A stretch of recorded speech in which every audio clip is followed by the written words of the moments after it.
for applause, I swear. It's awesome. Thank you guys all for being here at the Taproot, and welcome back to More Up North. And our panel this evening, I'm really, this is something we haven't talked about a whole lot before, but I think right now you're probably getting stopped in traffic or you're hearing about all kinds of projects that are going on all over, and want to let you know maybe what's going on. Dave Worrell is here. He is the state manager of the Alaska Film Office. Thanks for being here. Dina Stabenow is here, and she is the author of 27 novels, many of which are set in Alaska, including the Kate Shugak series. The 18th novel in the series, Though Not Dead, will be released in February. There are already websites with countdowns to read this book. For, what did you call them, the Dana bots? No. Dana Maniac. They call themselves the Dana Maniacs. The Dana Maniac. Well, I take no responsibility for the name. And the series has been optioned. The series has been optioned by Mike Devlin of Evergreen Films, and which the object of turning into a cable television series for broadcast worldwide. And the television series is currently in pre-production. Mm-hmm. That's a fair thing to say. Very exciting. And Senator Johnny Ellis. Hi, John.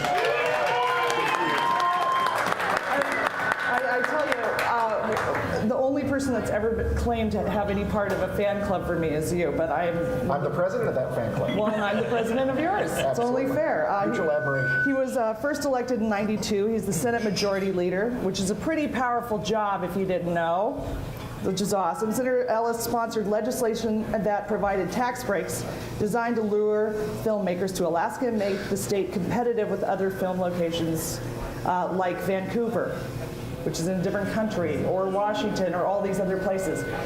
Welcome, all of you. I'm so glad you're here. I want to hear a little bit first, and either Dave or Senator Ellis, which one of you, I don't know, would be better for this, but why did this need to happen? You, of course, are at the Alaska Film Office, but my understanding is that was cut out for a while.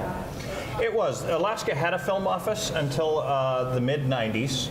And budget cuts basically reduced it until it was essentially held in caretaker status in the tourism program.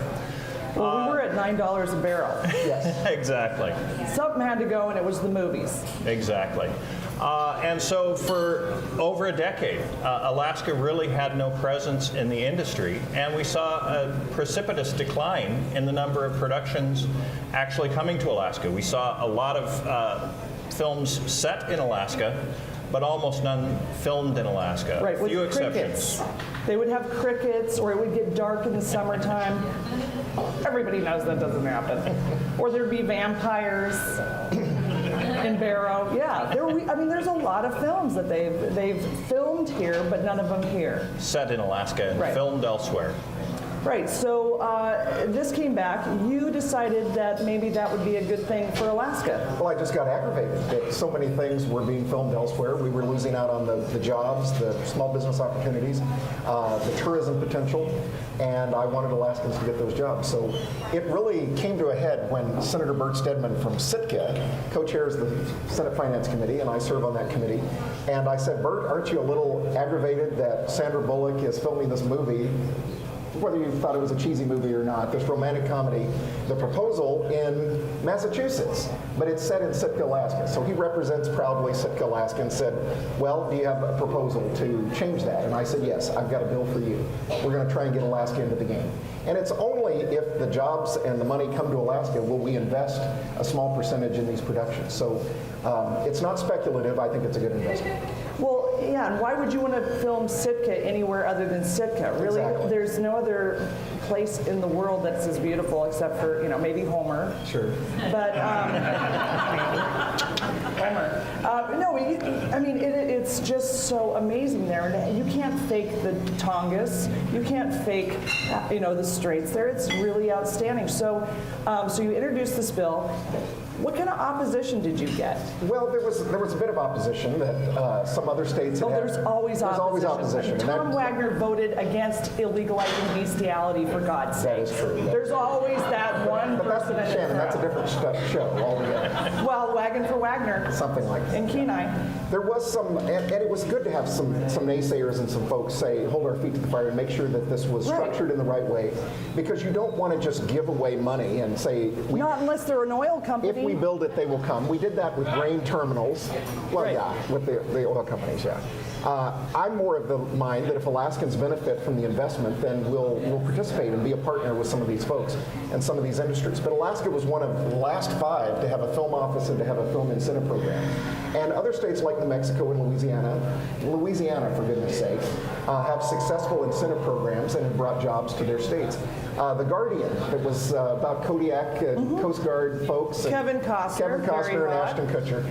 That was all filmed in a big tank of water in Louisiana. Now, that seemed outlandish to me that people in Alaska wouldn't get those jobs. So we came up with a structure. I worked with the Alaska Film Group to put together a common sense kind of incentive package. But if no money goes out of the state of Alaska unless money is invested here and Alaskans get the jobs.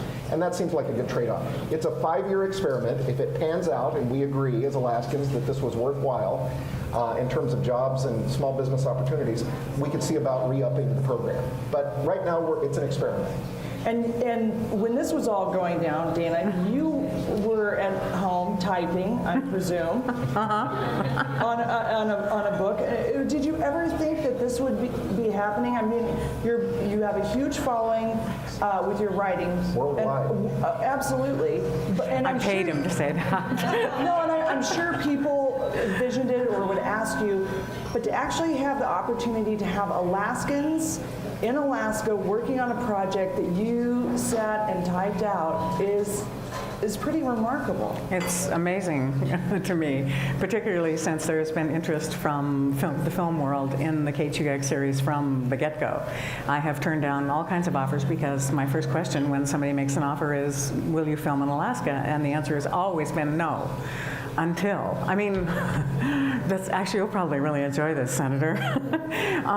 Somebody, I think it was the people at Sprocket Heads got in touch with me. I'd spoken to the Alaska Film Society, one of their meetings, and they said, okay, we want you to talk to this guy, Mike Devlin, the producer. And I said, where is he? And they said, he's in Anchorage. And I thought, oh yeah, right, because, I've heard this before. And Right, you still have to cook. I was, yeah, no, I mean, I didn't, they didn't tell me at first. Yeah, that would be my first, imagination. Anyway, so I'm flying outside. So I said, okay, I'm going to be in Anchorage, and I'll stop by and say hi. So I go up to this gigantic house up, it's practically the last house before the back range of the Chugach Mountains, and there's this state-of-the-art production center there, and I meet this guy who's very low-key, very normal. He's not the do-lunchy type at all, and it's pretty obvious to me that he's the real deal. And my expectations up to that point had been so low that I didn't even bring him a copy of the most recent book. So I get on the plane that night and I think, my God, this might really happen. And it wouldn't have happened without the film incentive, because there's no reason for anybody to start a film industry up here without a film incentive. Well, we should thank Dana for holding out for Alaska Hire, Alaska Native Hire. And Dave may have heard this too. We've heard that when the Into the Wild was being made, that Sean Penn had some sort of creative control in his contract and be able to say to the accountants said, Alaska, are you kidding? You're not going up there to film this story. You can film it in Vancouver or Point South. Go to Tacoma, something out in the woods there.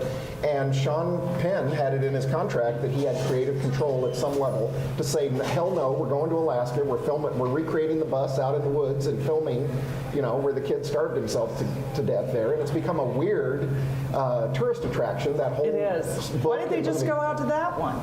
It's still there, isn't Well, it? they had to create, it's Hollywood. It's only But it was filmed in Alaska, and that was the important point. And that was the start of something, of creative people saying, no, we want the real deal. We want the real Alaska.